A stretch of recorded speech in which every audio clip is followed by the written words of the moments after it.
by Herb Thompson, who's a professor of economics at Murdoch University in Australia, or at least he was at the time of this quote. Rather than seeing conflict as an anomaly, it is concluded that conflict is an essential and inherent component of the social relations found in capitalism. And we can contrast that with an earlier quotation from an economist you may have heard of, Ludwig von Mises, from his book Socialism, published in 1922, which he says, quote, "The greater productivity of work under the division of labor is a unifying influence. It leads men to regard each other as comrades in a joint struggle for welfare, rather than as competitors in a struggle for existence. It makes friends out of enemies, peace out of war, society out of individuals." So we have two very distinct and contrary views, and today we're going to talk about what does economics tell us about the division of labor and how it actually does promote society, and it forms a social order and not conflict and chaos. But to understand how the division of labor contributes to society and the social order, we first need to understand the nature of production. And so we're going to review just a handful of some principles, some of which you've already learned this morning, or you've heard before, no doubt. One is that production itself is an action, and it's not something that just happens. It's not just behavior. It's not instinct, but it's action. It's purposeful. And so all of the laws of human action apply to production just as they apply to consumption or any other human action. Brushing your teeth, for example. Why do people act? They act to achieve their ends. Why do producers produce then? They produce to achieve their end, which is profit, economic profit. Now to do so, to achieve their end of economic profit, producers seek to economize just as consumers do. They seek to apply their means to achieve their most highly valued ends. And so they economize. And that then, with that sort of backdrop in mind, it allows us to investigate the two main modes of production. There are two main modes of production. One we can call direct use production. This is a taxonomy laid out very nicely by Milton Shapiro, and he notes in direct use production, that's the mode of production where none of the production is exchanged in a market, because people are producing so that they could use their goods directly. This is an economy or a mode of production of self-sufficiency. Have you ever seen the old PBS series called Good Neighbors? The whole premise of that show was that the main characters wanted to get out of the corporate advertising rat race and be self-sufficient on their plot of land. And of course, the theme was, even though they were very poor, they were happy. And of course, it's possible, but that's what self-sufficiency is. You produce so that you will consume your goods yourself. So there's a direct correspondence between what you produce and what you consume. People grow a garden so they can eat the vegetables. They build a hut to live in. They raise a cow to milk and a steer to butcher and eat. People make a few pieces of clothing so they themselves can wear them. Now this mode of production is found mainly in poorer, less well-developed countries because it's not very productive compared to the other mode of production, which is production for exchange. Production for exchange is a mode of production which is much more common in modern economies, where production is oriented toward what can be sold in the market, towards what can be exchanged with other people. People produce goods not because they want to consume them, but because they think that they can trade these goods for other things that they want more. So I, am not lecturing in economics because I want to hear myself talk about the division of labor for the who knows how many time, right? But I'm doing it as a service to students, as a service to the Mises Institute. So I am producing goods not because I want to consume them, but because you can think I'm producing a good I can trade away for other things that I want more. And so production for exchange is production in the market division of labor. Production for exchange is production in the market division of labor. And this is the primary mode of production in more developed, more wealthier societies. And it is because it's more productive. And so let's talk about the division of labor, or we could say division of labor, what it is. The definition of the division of labor, we can define it as specialization of production according to efficiency. That's what the division of labor is. Production, a specialization of production according to efficiency. And in that definition, there are two important words. One is specialization, the other is efficiency. And specialization simply means that each person produces a particular good or set of goods in excess of his personal consumption. Now, one of my favorite examples of a man who specializes is James P. Snee. James P. Snee is the CEO of Hormel. Hormel is a processed foods company. My uncle, my dad's twin brother, retired from Hormel. And Hormel's flagship, a lot of people know Hormel for bacon, but their flagship product is Spam. Right? And by that, I don't mean excessive email. Right? I mean the canned food product. And by the way, Spam is like the good that's oh, Spam. Everybody hates Spam so much that everybody eats it. Right? It turns out that they produce 94 million cans of Spam a year. 94 million cans, and they don't do it for fun. So somebody's eating all this Spam. In fact, it's estimated that 12.8 cans of Spam are eaten every second around the world. That is a lot of Spam. So people are eating the product that is being produced. But and over the course of their Hormel's lifetime, they have sold about 8 billion cans of Spam. That's a lot of Spam. Now, I would offer that James P. Snee did not oversee the production of 94 million cans of Spam a year because he wanted to eat it all, which is a very good thing, right? Because if he'd eaten that much, he would no longer be with us. Right? He would have had a stroke a long time ago. There is tremendously high sodium content, even in the low sodium Spam. It's still very salty. So he is producing Spam for other people. He produces Spam for other people. At the same time, his consumptive ends are met by others, as he exchanges his excess supply of what he produces, the Spam, for part of the excess supply of what other people produce. So he has specialized in the production of Spam because he is producing this good in excess of his personal consumption of Spam. Now, who produces what within the division of labor will be determined by efficiency. Right? That's the second key word in this definition, efficiency. The different tasks in the division of labor will be taken up by the efficient producers. Well, what is an efficient producer? The efficient producer is a producer who is the lowest opportunity cost producer of that good. So the efficient producer has the lowest opportunity cost of production for a particular good. Now, while economists often call this principle the division of labor, it actually applies to all factors of production. So we could say there's a division of capital goods according to efficiency, and there's a division of land according to efficiency as well. Like I think someplace Mises says it would have been more aptly titled the division of production rather than the division of labor, but it is what it is. So that's what the division of labor is by definition. Mises also refers to the division of labor as in Human Action, on page 157, if you're interested, and the Scholars Edition. He calls it the fundamental. I, by the way, had to have that in my notes. I'm not like David Gordon. David Gordon, I know, only has 157, but no, it's right here. So Mises calls it the fundamental social phenomena. The fundamental social phenomena is the division of labor and human cooperation, and it's socially fundamental. We can say, I think, in two ways. One, it has been with us since the beginning of human history. It seems like it's fundamentally human. Right? As far back as we have written history, we find evidence of at least some division of labor. We look at the ancient history of the ancient Near East, say Mesopotamia, or ancient Greece, or ancient Rome. We find evidence of the division of labor. Go back to the early chapters of Genesis. We find the division of labor in the first family labeled there. Abel was a keeper of sheep, Cain was a tiller of the ground, and then they had an altercation. That didn't work so well, right?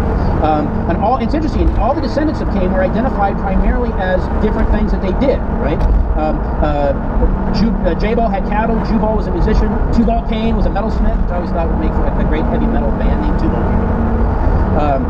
That's what they're about, metalsmith. But in any event, we see in the very early parts of human history, we see the division of labor at work. And so that's one way I think we say that the division of labor is a fundamental social phenomenon. But what Mises like to emphasize is the division of labor is the great impetus for the formation of society. People form society, and they move to certain communities so they can integrate with that region's division of labor.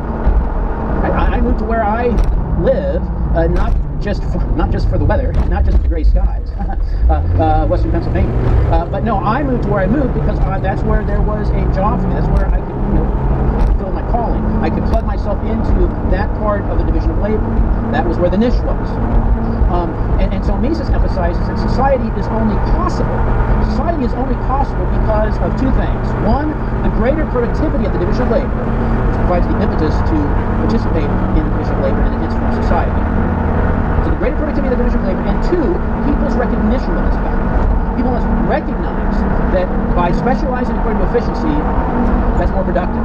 And as more people recognize this, they begin to engage in it, and then they begin to realize the benefits, the actual benefits of increased productivity for the division of labor, and then that creates an incentive to begin to sort of embrace and defend and perpetuate the institutions that allows this to happen.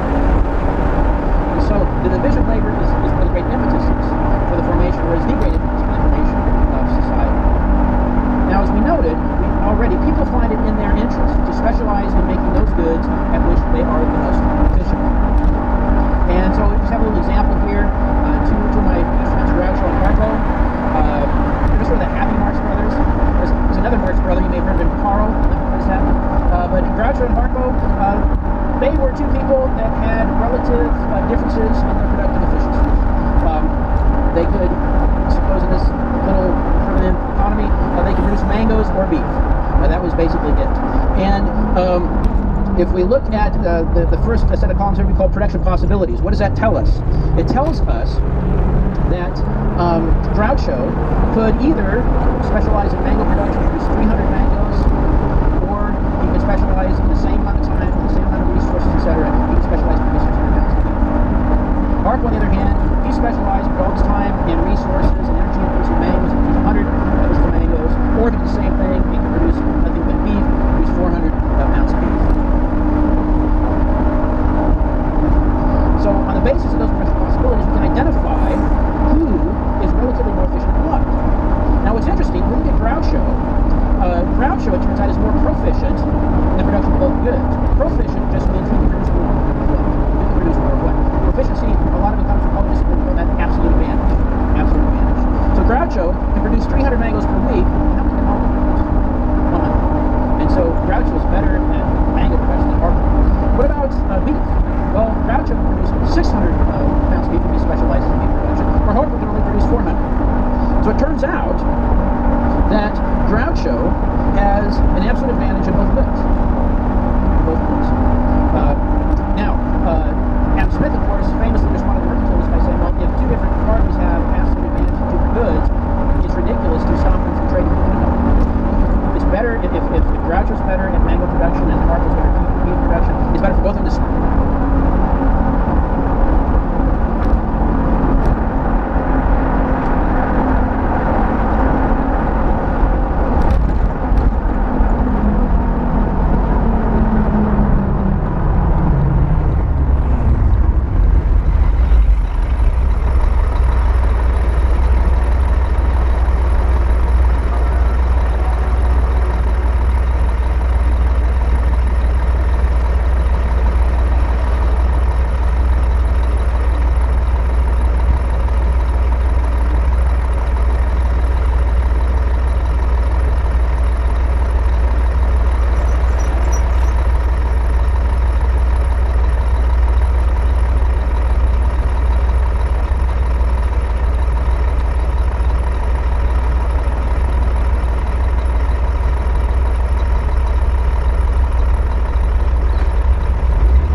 explains that even in the case of both parties being more proficient, or one party being proficient at both goods, it is still beneficial. There is still a way that exchange benefits, specialization and exchange benefits both parties as they specialize according to efficiency, as they specialize according to what economists call the comparative advantage. Comparative. And so now we ask the question, okay, who has a comparative advantage? Who is actually more efficient than what? Well, how do we know? We already said that the comparative advantage is determined by the opportunity cost of production. We use about cost of each good. So let's take a look at mangoes. Look at mangoes. If Groucho, for instance, Groucho wants to produce mangoes, he can produce 300 mangoes, but he's at the opportunity of producing 600 pounds of beef. And so for every bushel of mangoes he produces, it costs him 2 pounds of beef. Harper, on the other hand, if he specializes in producing mangoes, he produces 100, but he gives him the opportunity of producing 400 pounds of beef.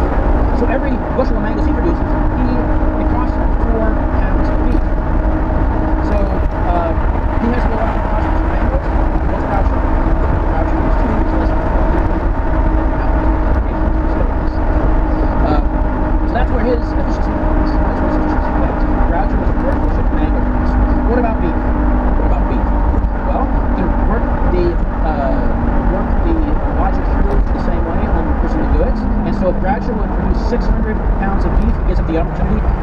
300 bushels of mangoes. So for every pound of beef he produces, it costs him 1/2 of a mango, or 1/2 of a bushel of mangoes. On the other hand, if Harpo specializes in beef production, he produces 400 pounds of beef, and if he do that, he gives up an opportunity of producing 100 bushels of mangoes. And so his cost of producing, he gives up the opportunity, if he produces a pound of beef, he gives up the opportunity of producing 1/4 of bushel. And since 1/4 is less than half, then he is a low cost, Harpo is a low cost producer of beef. That's where his efficiency is. And so even in the case where Groucho is more efficient with goods, both parties each have a comparative advantage still in one good or the other. And so they do have different efficiencies. Now what about, okay, so how does this, how do we go from that fact to specialization benefiting and the benefits of their advantage, the benefits of specialization? Well, we can look at the case, say, before specialization and the case after specialization. We're going to first look at the production aspect of things. If we look at a situation where we have both parties spending half their time and resources producing each good, we note that they Groucho produce 150 bushels of mangoes and 300 pounds of beef. Harpo, on the other hand, would produce 50 bushels of mangoes and 200 pounds of beef. So we total it up in terms of like a sort of two-person, not quite but almost society. The total production would be 200 bushels of mangoes and 200 pounds. Now, however, if Harpo, shall we say, completely specializes, if Harpo completely specializes in his production, he produces only beef, he produces 400 pounds of beef, and he produces no mangoes. And then Groucho finds it in his interest to at least partially specialize, so he produces 225 bushels of mangoes and 150 pounds of beef. If they organize their production that way, note that together they produce more of each. Mango production does produce 225. Beef production for 500 pounds to 550. So there's a 25 bushel gain of mangoes and a 50 pound gain of beef. And so, if we engage in production according to efficiency, we get specialization in the market division of labor allows both parties to produce more, and hence it will also allow them to consume more. Groucho and Harpo could work out an exchange ratio that's beneficial to them, and that would be a ratio, say, 1 bushel of mangoes for 3 pounds